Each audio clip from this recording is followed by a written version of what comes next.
আসসালামু আলাইকুম। মাটির হাঁড়িতে পিঠা তৈরি করার জন্য মাটির হাঁড়িকে কিভাবে তৈরি করতে হয় সেই বিষয়টি অনেকেই জানে না। নতুন মাটির হাঁড়িতে কিভাবে প্রথমবারেই এরকম ফুলকো জালিদার চিতই পিঠা তৈরি করতে পারবেন সেই প্রসেসটি আমি আজকে আপনাদের দেখাবো।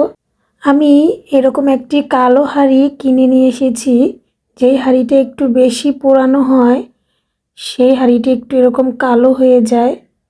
আমি হাঁড়িটিকে সারা রাত ভিজিয়ে রেখেছিলাম, পরের দিন রোদে ভালো মতো শুকিয়ে নিয়েছি। এখন আমি হাঁড়িতে কিছুটা পরিমাণের পানি দিয়ে চুলায় বসিয়ে দিব। চুলার আগুনকে একেবারেই কমিয়ে দিতে হবে। কোনো অবস্থাতেই চুলার আগুন বাড়িয়ে এই পানি শুকানো যাবে না, তাহলে হাঁড়িটি ভেঙে যাওয়ার সম্ভাবনা আছে। এখন আমি চলে যাব চিতই পিঠার ব্যাটার তৈরি করতে। প্রথমে আমি একটি বাটিতে 4 কাপ পরিমাণের চালের গুঁড়ো নিয়েছি। আমি এখানে ভেজা চালের গুঁড়ো নিয়েছি। এরপর দিয়ে দিব হাফ টেবিল চামচ লবণ এবং 1 কাপ কুসুম গরম পানি দিয়ে আমি এটাকে ভালো মতো মথে নিব। এই কাজটা অনেক সময় নিয়ে করতে হয়। এই মথামতির কাজটা যত বেশি করবেন আপনাদের পিঠাগুলো কিন্তু ততটা বেশি ফুলকো হবে। আর যদি হাতের কাছে ব্লেন্ডার থাকে তাহলে এই মথামতির কোনো প্রয়োজন নেই। ব্লেন্ডার জারে দিয়ে কিছুক্ষণ সময় ব্লেন্ড করে নিলেই হয়ে যাবে।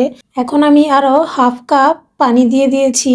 এখন এরকম একটি ঘুটনির সাহায্যে কিছুক্ষণ এভাবে বিট করে নিব। বিট করার পর আমার ব্যাটারটি অনেকটাই ঘন হয়েছে। এর মধ্যে আমি আরও হাফ কাপ কুসুম গরম পানি দিয়ে মিশিয়ে নিব।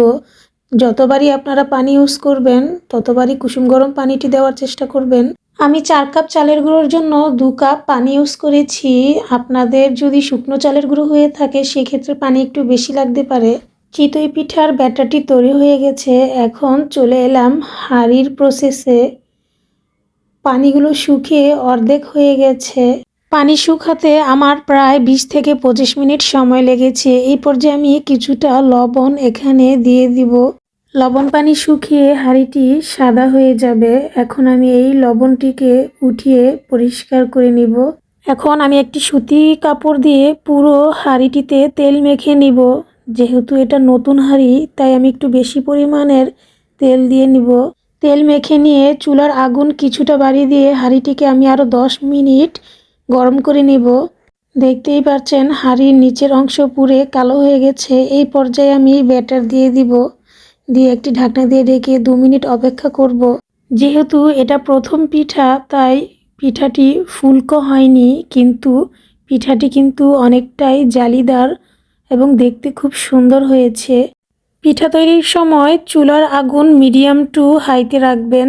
এখন আমি আবারও তেল মেখে নিব। এই কাজটি প্রতিবারই করবেন।